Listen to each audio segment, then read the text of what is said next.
I'm supposed to believe that the day after I announced Bull City Speed is merging with Clapped Out, and my engine just takes a dump, and it's just coincidence?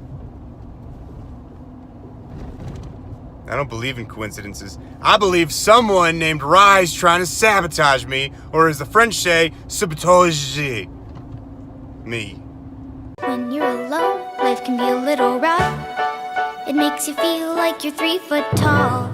When it's just I dropped the car off at Dynasty this morning and I asked Brock to do a compression test and a leak down test because I wasn't confident that the motor was healthy. We were down 200 horsepower the last time we were on the dyno after the head swap, and I thought it was push rods, but something in my plums, something didn't add up. And he calls me about 11:30 and he's like, hey, great news. Cylinder 3 has like no compression and it's like 69% leak down. So that's good. So now pull the cylinder heads off of it and pull the short block out of the engine bay, and I'm gonna fix the engine before I do anything else. It had like 150 PSI compression, but leak down is terrible, so something ain't happy. I lost fuel pressure on one of my last rips on the track for like a half a second. I don't know if that burned up a ring or I'm not sure. I don't know what happened, but we're gonna tear it down, find out.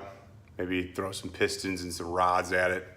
Maybe I'll just take a ball hone and just, Bull City Speed that block up.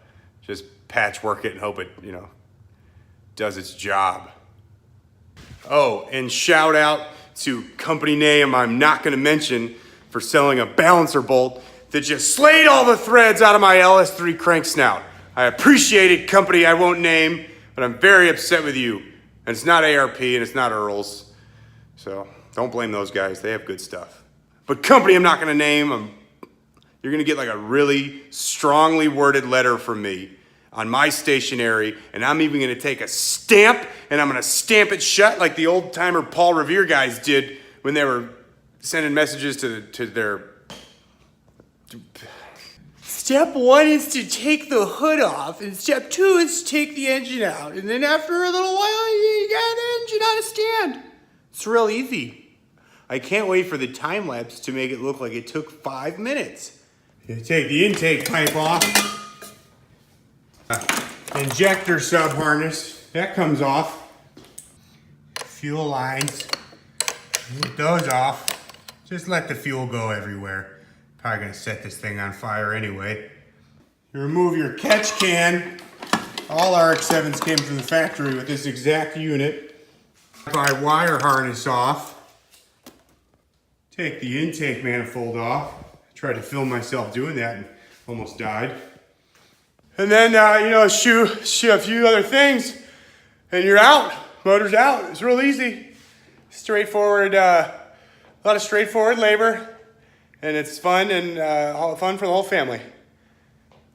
Cool. So I've had a chance to shower and decompress. And we are going to be tearing the block down. We're just gonna do some pistons and some rods, stock crank. I'm gonna need a new crank because my balancer bolt threads are gone and I'm not gonna try to fool with it. So shout out Caleb Wisher for the LS3 crank. It's the only time I'll ever shout you out. But everything else is right in the world. I'm so excited to have a built motor that I didn't know I needed 12 hours ago. I'm upset too, bud. I'm upset too.